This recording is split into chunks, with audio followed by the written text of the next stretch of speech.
Good morning student. Yes, yesterday हमने chapter first read करा था, उसमें हमने रीड करा था first generation computer. First generation में कौन कौन से कंप्यूटर थे बेटा?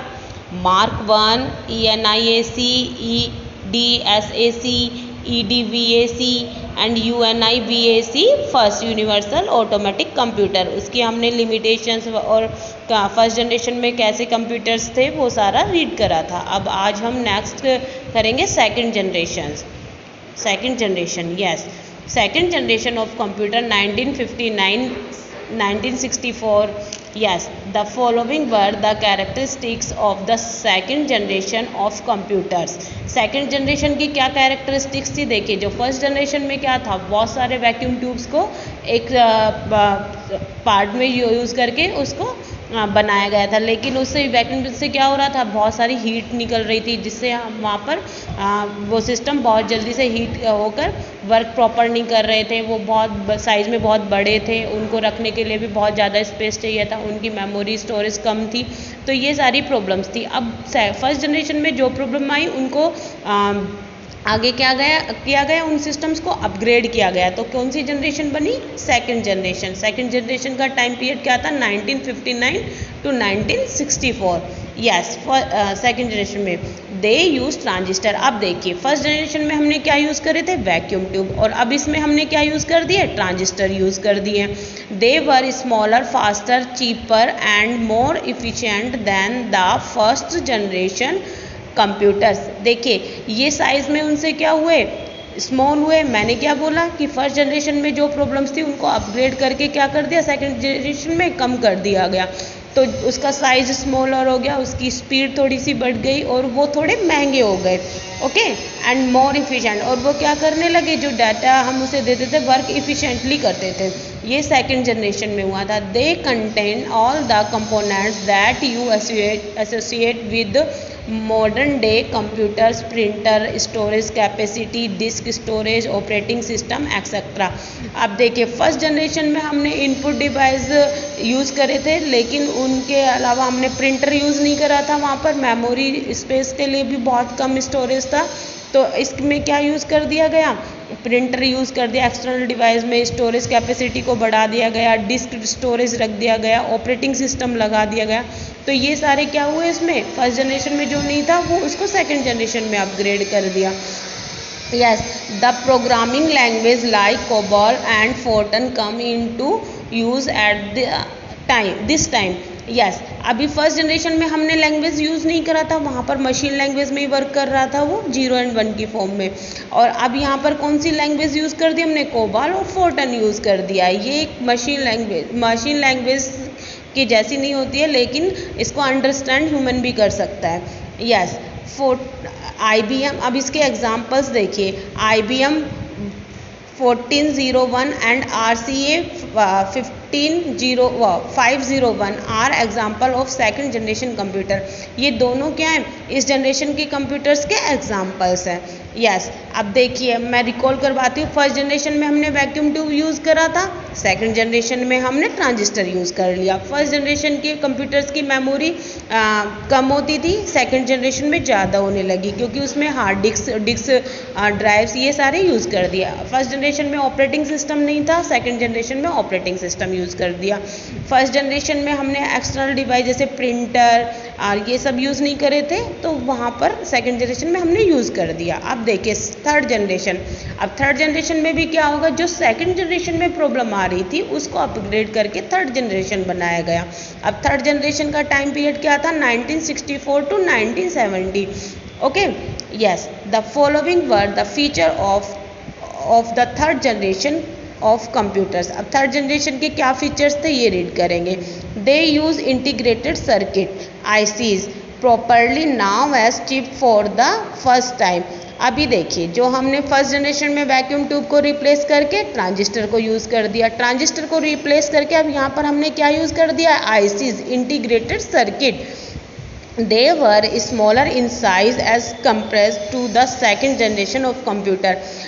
वैक्यूम ट्यूब्स का साइज़ बड़ा था, इसलिए कंप्यूटर का साइज़ भी बहुत बिग हो रहा था। उसकी जगह हमने ट्रांजिस्टर को यूज़ करा, तो ट्रांजिस्टर का साइज़ वैक्यूम ट्यूब से कम होता है, तो ट्रांजिस्टर के यूज़ करने से हमारे कंप्यूटर्स का साइज़ भी स्मॉल हो गया थोड़ा। लेकिन अब ट्रांजिस्टर भी बड़े थे अकॉर्डिंग टू आईसी, तो आईसीज को जब यूज़ करा तो उसका साइज़ और भी छोटा हो गया, यानी वो साइज़ छोटे होते गए। They were smaller in size are compress to the second generation on computer, और सेकंड जनरेशन में जो साइज़ था उससे वो कम हो गए। they had greatly enhanced storage capacity than second generation of computer। Second generation computers में हमने आईसीज को यूज़ किया। देखिए आईसीज ऐसी होती हैं इंटीग्रेटेड सर्किट। आपने अपने पहले पुराने टीवी चलते थे उसमें छोटे छोटे डायोड्स और आईसीज होती थी, प्लेट्स पे सब कुछ लगा होता है, लेकिन आपने तो नहीं देखा होगा, पुराने टीवीज़ में लगा हुआ होता था। तो उसी तरीके से ये इस वाले जनरेशन के कंप्यूटर्स में आईसीज लगी थी। अब देखिए थर्ड जनरेशन के कंप्यूटर्स के एग्जाम्पल का ऐसे कौन से कंप्यूटर्स थे। IBM 360 सीरीज़ एंड 370 सीरीज़, यानी IBM की 2 सीरीज़ के ये कंप्यूटर्स थे, ये थर्ड जनरेशन के कंप्यूटर थे। Are example of third generation computer, ये दोनों थर्ड जनरेशन के कंप्यूटर के एग्जाम्पल थे। यस अब देखिए आपने थ्री जनरेशन को स्टडी कर लिया है। फर्स्ट जनरेशन में वैक्यूम ट्यूब, सेकेंड जनरेशन में उनको रिप्लेस करके ट्रांजिस्टर, और थर्ड जनरेशन में आईसीज। फर्स्ट जनरेशन के कंप्यूटर्स का साइज़ बहुत बड़ा था, उससे स्मॉलर किसका हुआ सेकंड जनरेशन का, और उससे भी स्मॉलर किसका हुआ थर्ड जनरेशन का। और फर्स्ट जनरेशन में मेमोरी स्टोरेज कम था, सेकंड जनरेशन में थोड़ा सा बढ़ा, और उसके बाद थर्ड जनरेशन में और भी उसको इम्प्रूव कर दिया, यानी उसको इंक्रीज़ कर दिया मेमोरी स्पेस को। Okay yes fourth generation of computer. Fourth generation के कंप्यूटर 1971, अभी जो प्रेजेंट टाइम में चल रहे हैं ये सारे कंप्यूटर कौन से हैं, फोर्थ जनरेशन के कंप्यूटर। जो हमारी लैब में डेस्कटॉप लगे हुए हैं वो सारे फोर्थ जनरेशन के कंप्यूटर हैं। The following are the characteristics of fourth generation of computers is that the present day computer.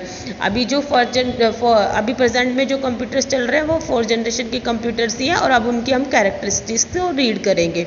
They use micro processor. अब देखिए थर्ड जनरेशन में हमने क्या यूज़ कर दिए थे, आईसीज यूज़ कर दिए थे। अब इसमें एक्स्ट्रा हमने क्या यूज़ कर दिया, माइक्रो प्रोसेसर यूज़ कर दिया। Micro processor a type of very large scale integrated circuit. ICs को भी रिप्लेस करके क्या कर दिया, VLSIC, यानी very large scale integrated circuit which contain all the component of CPU on a single chip. और एक सिंगल चिप में ही हमने क्या कर दिया, ये सारे जो उसमें बहुत सारे हमें डायोड्स लगाने पड़ रहे थे, आईसीज लगानी पड़ रही थी, ये सारे हमने क्या कर दिया, एक सिंगल चिप पर ही कंट्रोल कर दिया उन्हें। The VLSICs perform the block of processing and control और the part of a system. सारे कंप्यूटर्स के जितने भी पार्ट्स उसमें कनेक्ट होते हैं उन सबको ब्लॉक में यानी एक साथ ही कंट्रोल करते हैं micro processor. The use of micro processor result in decrease size and increase efficiency. और माइक्रो प्रोसेसर को यूज करने से क्या हुआ, उसका साइज तो क्या हो गया, डिक्रीज हो गया कंप्यूटर का, और उसकी एफिशिएंसी इंक्रीज होगी। यानी अब साइज थर्ड जनरेशन के कंप्यूटर से भी कम हो गया, और उसके बाद उसकी जो मेमोरी स्पेस था वो और भी ज़्यादा बढ़ गया, यानी और भी ज़्यादा डाटा स्टोर रख सकते थे। Yes they have much greater computing power and storage capacity than the earlier generation of computer. जो पुराने कंप्यूटर्स थे उनसे उनकी कैपेसिटी भी, स्टोरेज कैपेसिटी बढ़ गई, और उनकी पावर सप्लाई जो पावर कंज्यूम करते थे वो भी कम हो गई थी। They use improve storage device that are cheaper than the earlier of computer. They can be linked together to share storage capacity, space, data etcetera. और अभी इन जनरेशन के कंप्यूटर में क्या हुआ, एक दूसरे से लिंक रहने लगे नेटवर्क के थ्रू। जो हमारे इंग्लिश लैब चलती है वो नेटवर्क के थ्रू ही चलती है, यानी लैन केबल से कनेक्ट हैं वो सारे, और उससे वर्क करते हैं वो। तो इसी तरीके से इसमें क्या हो गया, इम्प्रूवमेंट हुआ, यानी उसको और डेवलप कर दिया थर्ड जनरेशन को। Yes IBM PC and Apple Macintosh are example of fourth generation computer. ये दोनों क्या है, फोर्थ जनरेशन कंप्यूटर के एग्जाम्पल है। Now days laptop and palmtop which can be carried anywhere with easy have become very common. देखिए जो laptops हैं ये भी 4th जनरेशन के कंप्यूटर्स हैं और इन्हें हम इजीली क्या कर सकते हैं, कैरी कर सकते हैं। अभी तो प्लैमटॉप भी जो हमारा मोबाइल है ये भी एक कंप्यूटर की तरह वर्क करता है, तो प्लैमटॉप भी आ गया जिसे भी हम इजीली कैरी कर सकते हैं। यानी कंप्यूटर का साइज और डिक्रीज होता गया, यानी बहुत छोटे होते गए computer. Till the 4th generation of computers, the major focus has been on reducing size and improving efficiency। और कंप्यूटर को जैसे जैसे डेवलप किया गया उसमें सबसे ज़्यादा यही चीज़ देखी गई कि उनका साइज स्मॉल हो और उनकी इफ़िशियंसी यानी उनका जो वर्क करने की इफ़िशियंसी है और स्टोरेज है ये सारा बढ़े। This resulted in smaller yet faster computer, और ये सारे कंप्यूटर फास्टर वर्क करने लगे। However the only drawback of these computer is the lack of ability to think which one is attempting to achieve in the so called 5th generation of computer। अब इन सब को और improve करने के लिए 5th generation के computers का develop किया गया, लेकिन अभी ये पूरे कम्प्लीटली हमारे लिए सबके लिए यूज़ में नहीं है। अभी जो रोबोटिक है, आर्टिफिशियल इंटेलिजेंस है, उनके लिए ये वर्क करते हैं। Yes, 5th generation of computers 1989 and future, यानी अब जो 1989 से और अब तक भी जो कंप्यूटर यानी देखिए अभी हमारे जो लैब में लगे हुए वो तो 4th जनरेशन के कंप्यूटर है। अभी हमारा इतना एडवांस नहीं है तो इसलिए हमारे यहाँ पर वो कंप्यूटर वर्क में नहीं लेते हैं।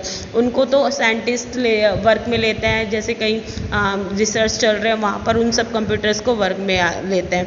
The 5th generation of computer is refer to as the super computer. 5th generation के कंप्यूटर्स है जो सुपर कंप्यूटर के थ्रू होते हैं। देखिए सुपर कंप्यूटर ऐसे होते हैं जैसे हमारे BSNL ऑफिस है, BSNL ऑफिस में बहुत सारे टेलीफोन्स लाइंस को एक साथ कनेक्ट रखने के लिए क्या करते हैं, सुपर कंप्यूटर यूज़ करते हैं। Super computer have very high storage capacity, high speed and the ability to carry out highly sophisticated operations।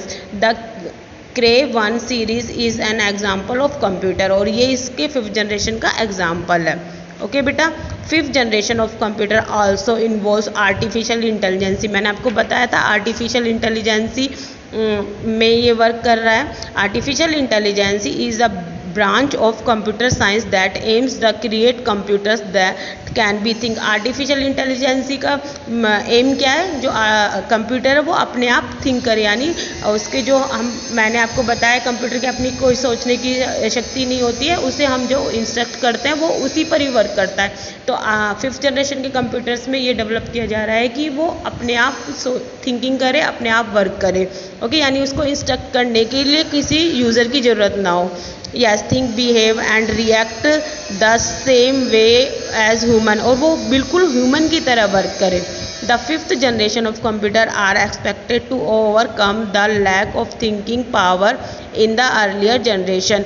और इसमें क्या किया गया है, जो पुरानी जनरेशन यानी 1st, 2nd, 3rd, 4th generation में जैसे उन्हें यूजर से इंस्ट्रक्ट किया जाता था, यानी यूजर उन्हें जो इंस्ट्रक्शंस देता था वो कंप्यूटर वही वर्क करते थे, इसको दूर करने के लिए 5th जनरेशन को स्टेबलाइज किया गया। अब देखिए जो हमने ये सारी जनरेशन्स पढ़ी हैं 5, इन सबको टेबल के थ्रू हम नेक्स्ट क्लास में स्टडी करेंगे, और क्या किससे यूज़ हुआ ये सारा मैं आपको शॉर्ट